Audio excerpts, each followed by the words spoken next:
우리 함께 말씀 봉독하겠습니다. 계시록 1장 10절로 16절 그리고 20절 말씀 우리 함께 생각하면서 봉독합니다. 소제목은 예수님을 만납시다. 이 제목을 생각하면서 말씀을 봉독하겠습니다. 10절 시작. 주의 날에 내가 성령에 감동하여 내 뒤에서 나는 나팔 소리 같은 큰 음성을 들으니 몸을 돌이켜 나더러 말하는 음성을 알아보려고 하여 돌이킬 때에 7 금 촛대를 보았는데 촛대 사이에 임자 같은 이가 발에 끌리는 옷을 입고 가슴에 금띠를 띠고 그 머리와 털의 희기가 흰 양털 같고 눈 같으며 그의 눈은 불꽃 같고 그의 발은 풀매에 단련한 빛난 주석 같고 그 음성은 많은 물소리 같으며 그 오른손에 7별이 있고 그 입에서 좌우에 날선 검이 나오고 그 얼굴은 해가 힘있게 비추는 것 같더라. 내 본 것은 내 오른손에 7별의 비밀과 7 금 촛대라. 7별은 7 교회의 사자요 7 촛대는 7 교회라. 아멘. 오늘 이 말씀을 가지고 예수님을 만납시다 하는 소제목으로 말씀을 나누기를 원합니다. 우리 주님의 성령 찬양하고 성령님 내 마음속에 정말 깊이 역사하셔서 이 말씀이 우리 삶 속에 적용할 수 있도록 성령님 도와주십시오. 소원하는 마음으로 찬양합니다.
성령님 오셔서 우리의 심령 깊은 곳에 좌정하여 주시옵소서. 그래서 우리의 마음과 생각을 온전하게 붙들어 주셔서 우리의 모든 잡념에서 막아주시옵고 사탄 마귀의 속삭임도 막아주셔서 주신 말씀이 우리에게 생명수가 되어서 이 말씀 붙들고 이 마지막 시대를 승리하며 살 수 있도록 성령님 이 시간 힘 주시옵소서.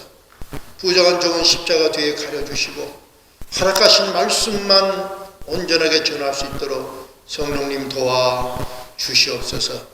우리 주 예수 그리스도를 의지하고 간절한 마음으로 기도드렸사옵나이다. 아멘. 할렐루야.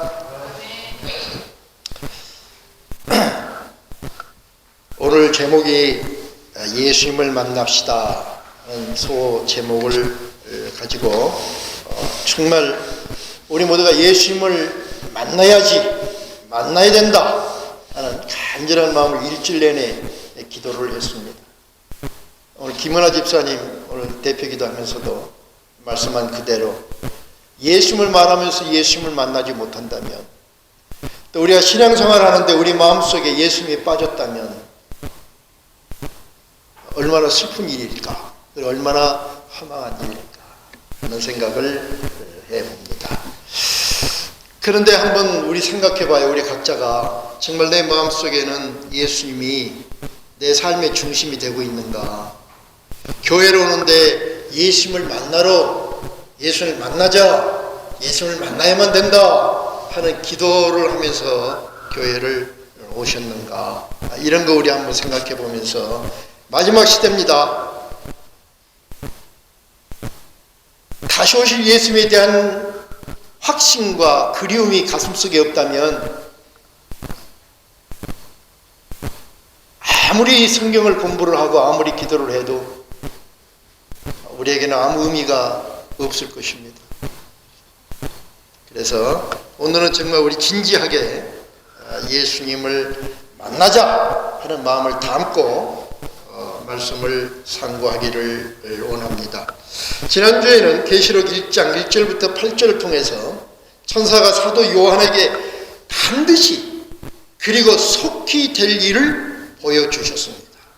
반드시 그리고 속히 될 일입니다. 하나님이 하실 일입니다. 그것을 보여주시고는, 그리고는 당부하시기를 이 예언의 말씀을 읽고 듣고 지키는 자들이 복이 있다, 이렇게 말씀해 주셨고, 이 말씀을 우리가 분명히 마음에 받고 상고하면서 우리가 응답하기를, 이제부터 이 예언의 말씀을 더 많이 읽고 더 많이 듣고 지키면서 마지막 시대에 내가 비춰야 할 빛을 비추리라, 이렇게 우리 모두 다짐을 했습니다. 그랬지요? 그래서 한 주간 계시록을 더 많이 읽으셨습니까? 아멘? 오케이. 오늘 우리가 약속하기를, 오늘 주실 말씀이 10절부터 20절까지인데 이 말씀을 다 한 번씩 읽고자 하고 그 말씀의 핵심이 무엇인가 생각하고자 그랬는데 우리 성도님들은 그렇게 하신 줄 믿습니다. 오케이. 그래서 오늘은 이 9절부터 20절 두 번째로 상고하면서 예수님을 만납시다 하는 소제목을 가졌습니다. 본문을 우리 한번 보면은 요한이 9절에서 자신을 먼저 소개합니다. 자신을 소개하는데 어떻게 소개하냐면, 너의 형제인 나 요한은 예수님의 환난과 나라와 참음에 동참하며 하나님의 말씀과 예수님을 증거하다가 반모섬에 갇힌 자다, 이렇게 자기를 소개했습니다. 요한을 보면은 요한은 주후 6년경, 그러니까 성서학자들이 말하기를 약 16세, 17세 정도, 이때 이 청소년 때부터 예수님의 제자가 되었고 주후 98년 죽을 때까지, 그러니까는 92년 동안 하나님의 말씀과 예수님을 증거하는 그런 삶을 살았습니다. 어떤 이들이 그런 말을 해요. 예수님을 믿으면 형통합니다. 예수님을 믿으면 평화가 있습니다. 예수님을 믿으면 삶의 안정을 갖습니다. 예수님을 믿으면 복을 받습니다. 그러는데 요한은 92년 동안 예수님을 믿었는데, 예수 믿는 삶을 살았는데 92년 동안 언제나 환난 속에 있었고 환난과 나라와 참음에 동참하는 삶을 살았다, 이렇게 말하고 있습니다.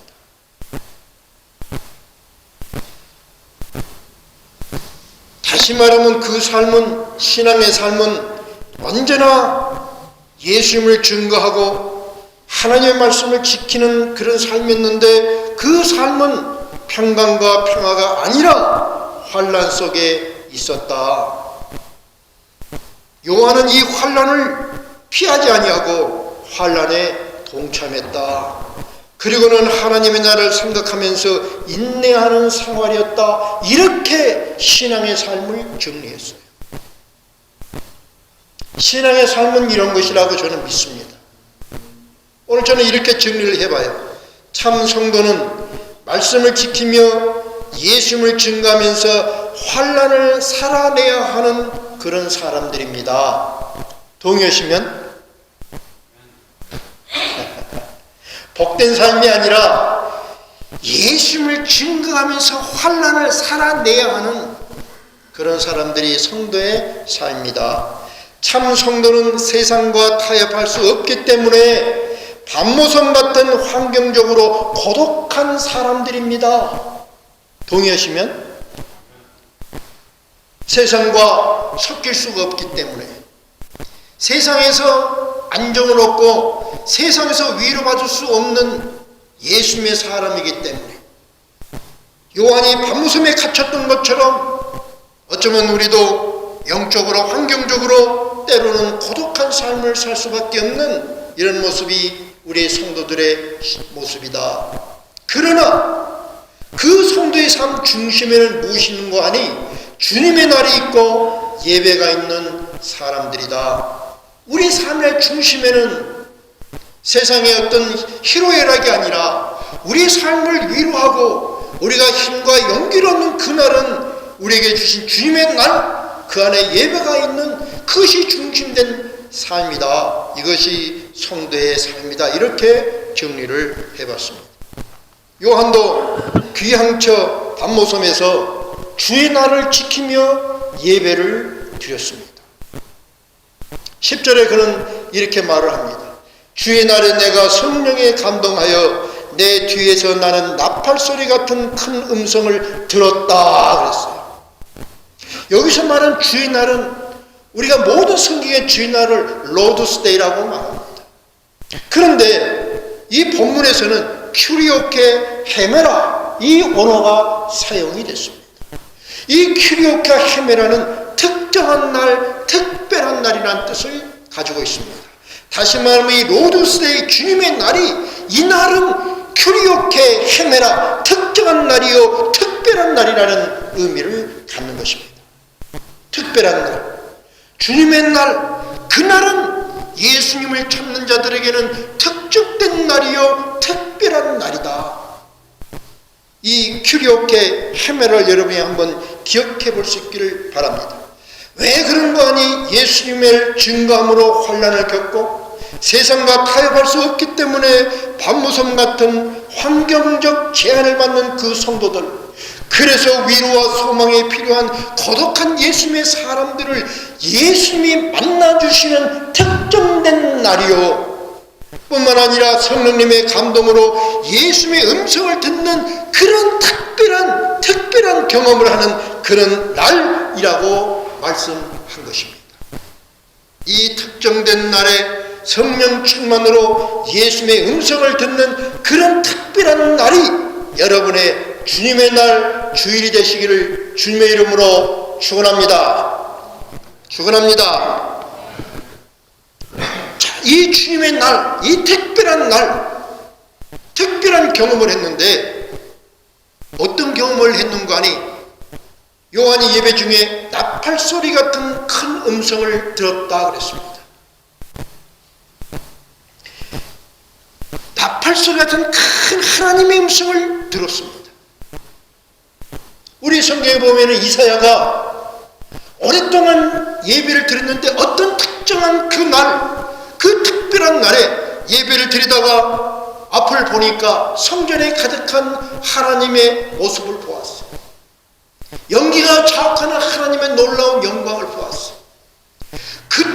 그때서 깜짝 놀라서 자신의 죄를 보았습니다. 하나님 앞에서 자기 죄를 보아서 내가 이제는 죽었구나 하고 생각을 했는데, 스랍을 통해서 그 숯불에 단 불을 그 입에 대해서 이사야의 죄를 용서함을 받는 놀라운 경험을 했고, 용서함을 받은 그가 음성을 들었어요. 하나님의 음성을 들었어요. 내가 누구를 보낼까?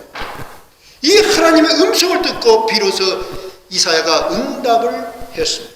이렇게 예배 도중에 그 특정한 날 특별한 경험을 하는데 하나님의 음성을 들었다는 것. 초대교회 성도들이 성령에 충만해서, 성령 충만해서 기도했지만 기도만 했겠습니까? 예배하는 시간이죠.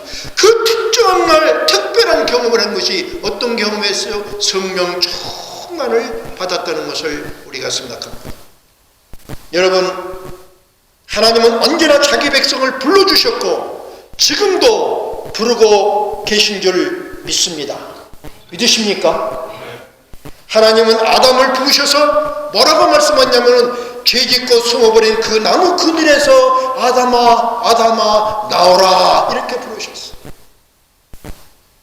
아브라함을 부르셔서 아브라함아 아브라함아 내가 너의 하나님이다 이렇게 음성을 들려주셨습니다. 이스라엘을 부르셔서 이스라엘아 너는 내가 지명하여 불러낸 너는 내 것이라 이렇게 알려주셨습니다. 지금도 예수님은 우리 각자를 이렇게 부르고 계십니다.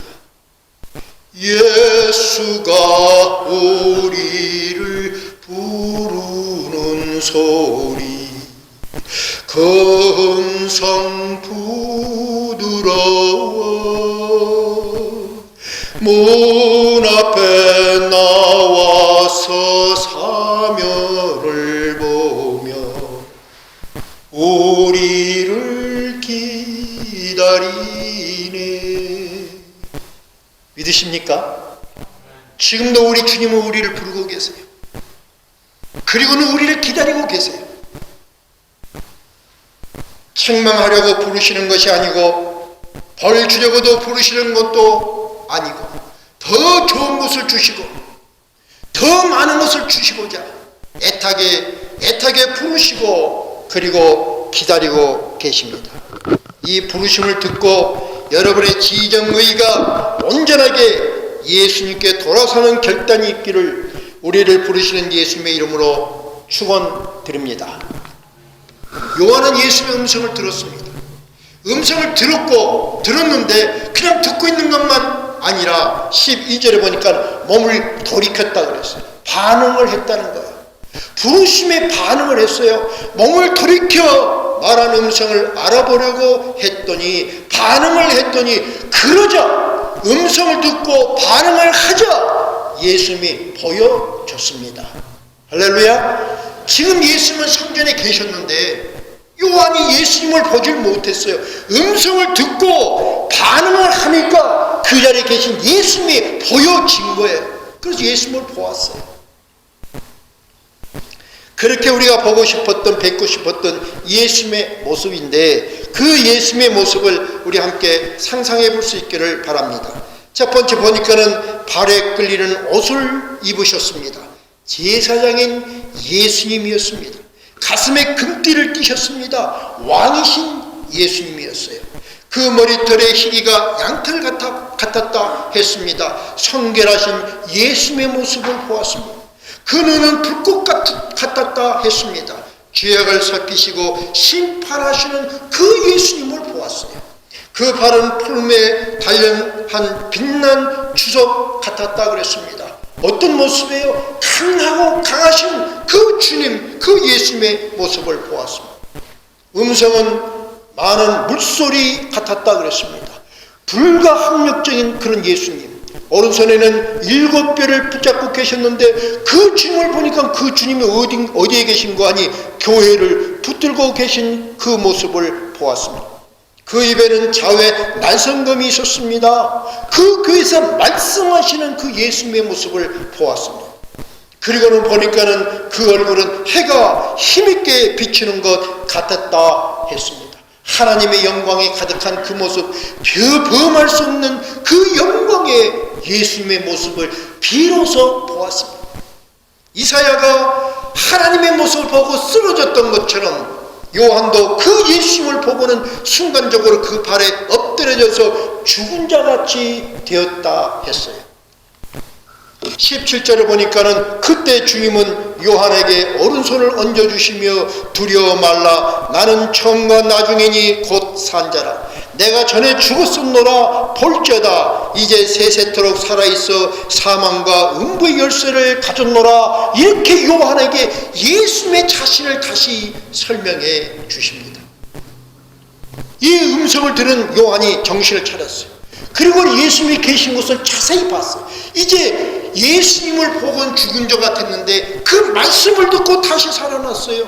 그래서 예수님의 곳인 걸 다시 영안의 눈을 떠서 보니까 예수님이 어디에 계신 거 아니 12절에 예수님께서 7 금촛대 사이를 거닐고 계셨다. 그런데 그 거닐고 계신데 그 오른손에는 일곱 별을 들고 계시는 모습을 보았습니다. 이 신비한 비밀을 예수님이 직접 풀어 알려주셨는데 말씀하시기를 20절에 네가 보고 있는 것은 내 오른손에 일곱 별과 일곱 금 촛대라. 그리고는 예수님이 해석해 주세요. 말씀하기를 이 일곱 별은 일곱 교회 사자요, 이 일곱 금 촛대는 일곱 교회다. 이렇게 알려주셨습니다. 이 일곱 금 촛대, 다시 말하면 일곱이라는 것은 이 땅의 모든 교회 특성을 일곱으로 분류하셨다. 우리가 이렇게 이해해 봅니다. 그런데 이 분류했는데 분류된 이 교회를 뭘로 표현했냐면 금으로 표현했어요. 금은 뭡니까? 귀한 것을 말하고 있습니다. 가장 귀한 것을 말하고 있어요. 이때는 어떤 때냐면은 로마 황제들은 교회를 무시하고 교회를 짓밟고 교회를 박해했습니다.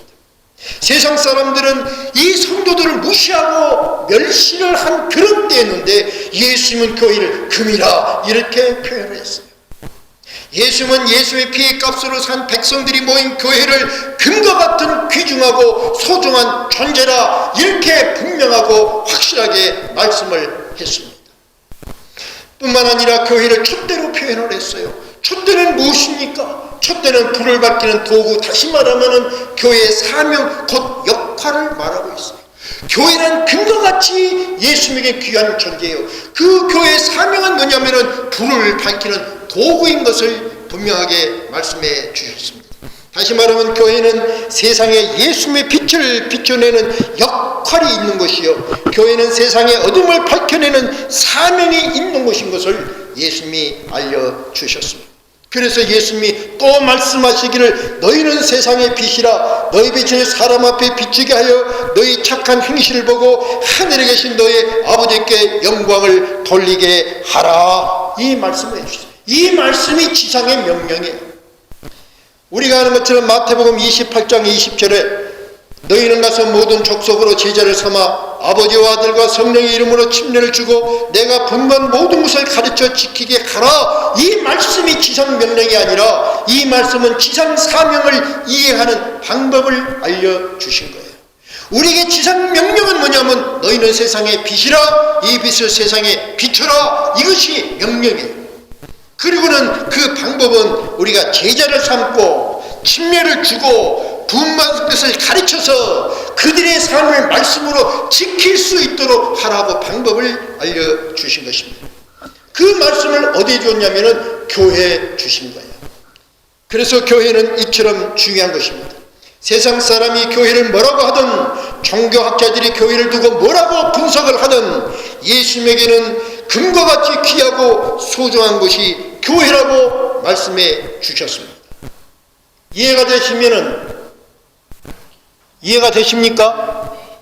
교회를 잘못 알으니까 교회가 건물이 있느냐, 교회가 무엇이냐, 교회가 왜 크느냐, 교회가 뭐가 어떠느냐, 그런 교회 가지고 많은 말을 하지만 예수님은 어떤 모양이든지 주님을 예배하고 복음이 있고 말씀이 있고 복음을 선포하고 성도들이 변화받는 그곳, 하나님의 영광을 드리는 그 교회는 금과 같이 귀한 것이라고 말씀하셨습니다. 그렇게 귀하기에 16절에 예수님의 오른손에 일곱 별을 들고 예수님이 계신다고 했어요. 어떤 모양이든지 예수님이 계시기 때문에 그 교회는 귀하고 금과 같은 것입니다. 오른손에요. 오른손은 능력을 말합니다. 그 능력의 오른손에 별을 붙잡고 계셨다 했습니다. 잘 이해해 볼 수 있기를 바랍니다. 이 별은 뭐냐? 교회 사자라 말씀하셨어요. 예수님이 해석해 교회 사자라. 사자는 무슨 뜻입니까? 하나님의 뜻을 전달하는 메신저를 사자라고 합니다. 그러면 각 교회의 그 메신저인데 교회는 메신저는 누굽니까? 여러분, 교회에서 하나님의 말씀을 전하는 메신저는 누굽니까? 잘 이해해 볼 수, 목사를 높이자는 것이 아니라 분명하게 우리가 이해를 해야 됩니다.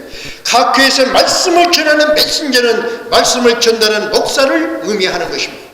그래서 침례교회에서는 목사 안수할 때 가장 중요시 여기는 것이 당신이 목회자로 콜링을 받았느냐고 묻는 것입니다. 정말 하나님이, 예수님이 당신을 부르셨습니까? 하나님의 말씀을 대언하는 대언자로 부르셨습니까? 그것을 분명하고 확실히 하는 것입니다. 왜냐하면 예수님께서 예수님의 교회에게 예수님의 말씀을 주실 때에는 예수님이 정하시고 예수님이 부르신 자를 메신저로 사용한다는 성서적 이해가 있기 때문인 것입니다. 그 말씀을 주셨는데 그 말씀을 주신 첫 번째 목적은 뭐냐? 그 첫 번째 목적은 마지막 시대의 성도들이 교회에서 예수님을 만나야 한다는 것이 말씀을 주신 목적이에요. 예수님을 만나는 것이 주신 말씀의 목적이다. 그래서 요한에게 예수님의 모습을 가장 먼저 보여주셨고 예수님에 대해서 알게 해 주신 것입니다. 말씀하시기를 나는 처음이요 나중이니 나는 처음이요 나중이니 영원하신 분인 것을 말씀해 주셨고 곧 산자라 내가 전에 죽었노라 십자가에서 대속으로 죽으신 자신을 말씀해 주셨고 볼지어다 이제 세세토록 살아있어 다시 말하면 부활하심으로 죽음을 이기신 분인 것을 말씀해 주셨고 사망과 음부의 열쇠를 가진 자다 세상과 악을 심판할 예수님의 자신을 누구 교회를 통해서 누구에게 메신저를 통해서 알려주신 것입니다. 그러면 우리는 예수님을 만나야 합니다. 예수님을 만나야 합니다. 동의하세요? 예수님을 만나야 됩니다. 예수님을 만나지 못하면은 여러분 무슨 재림하신 예수님을 만나지 못한 여러분에게 무슨 의미가 있습니까? 예수님을 만나야 합니다. 예수님이 내 가슴속에 있어야 됩니다. 예수님이 내 삶 속의 중심이 되어야 됩니다. 어디서 예수님을 만납니까? 우리가 매일의 삶 속에도 예수님을 만나지만은 공적으로 예수님을 만나는 것은 예수님이 말씀하시기를 예수님이 두 촛대 사이에 계신 곳이라고 했어요. 예수님이 두 촛대 사이에 계신 곳 그것이 곧 어디입니까? 그것이 곧 교회인 것입니다. 그러므로 교회 올 때 분명한 세 가지 소망을 가져야 됩니다. 첫 번째는 교회 가서 예수님을 만나리라. 교회 가서 예수님을 만나리라. 그리고 주신 말씀을 통해서 나에게 하신 말씀을 들으리라 하는 소망을 가져야 될 줄 믿습니다. 그래야 예수님을 만나요. 두 번째는 나에게 주신 그 말씀으로 나의 혼과 나의 영과 나의 관절과 나의 골수를 내가 쪼개어내어서 나를 그 말씀으로 새롭게 하리라는 그 소망을 가지고 교회에 오는 거예요. 이해되시면 이건 너무너무 중요한 거예요. 미안하지만 이런 소망을 가지고 교회에 오는 자들이 10명 중에 1명이 있을까 말까 하기 때문에 오늘도 수많은 교회에 나오는 많은 사람들이 정말 힘이 없는 거룩한 모습은 있으나 능력이 없는 그런 삶을 살고 있는 거예요. 재림하는 예수님을 그렇게 설명을 해도 가슴속에는 담아지지 않는 그런 모습, 준비되지 않는 모습. 왜? 나의 혼과 나의 영과 나의 관절과 나의 골수를 말씀으로 쪼개내어서 내가 새로워지지 못하기 때문에 어제의 모습이 오늘도 반복되고 오늘의 모습이 내일도 살아가기 때문에 준비되어 있는 삶을 살지 못하는, 그래서 신병 비밀을 알면서도 하나님 축복을 담지 못하는 이 아픔이, 이 안타까움이 지금 있다는 겁니다. 세 번째는 이 새로워진 이 믿음의 그릇에 하나님의 축복을 넘치게 담겠다, 이 소망을 가져야 되는 것입니다. 이 축복이 우선 잘되게 해주십시오, 넉넉하게 해주십시오, 형통하게 해주십시오가 아니라 나의 하나님의 축복, 신령한 능력을 받아서 재림하실 예수님을 준비하는 자, 세상을 깨우는 이런 능력을 받는 이 축복을 담으리라, 이런 소망을 가지고 교회에 오는 것이요, 이 소망을 가진 자를 하나님이 응답하시고 성령으로 축복하시고 충만케 해주시고 능력을 주셔서 새로운 삶, 매일마다 새로운 삶, 새로운 그릇, 새로운 하나님의 축복을 넉넉히 받는 자, 그래서 세상을 이기는 자, 아니 세상을 변화시키는 자로 여러분을 사용하신다고 약속해 주셨습니다. 이것이 하나님의 축복인 줄 믿습니다. 그래서 이런 성도에게 주는 축복이요, 이런 놀라운 축복이 교회에 있기 때문에 교회가 이 땅에서 귀한 것이 되는 것입니다. 사랑하는 성도 여러분, 이 세 가지 소망을 가지시기를 진심으로 축원합니다. 그리고 이 예수님의 말씀으로 여러분의 혼과 영과 골수가 쪼개져서 하나님의 축복을 담는 새로운 그릇으로 재탄생되는 그런 주일 로두스데이가 여러분에게는 큐리오케 헤메라 특별한 날이 되시기를 큰 촛대사에서 왕래하고 계시는 우리 주 예수 그리스도의 이름으로 축원드립니다. 축원합니다.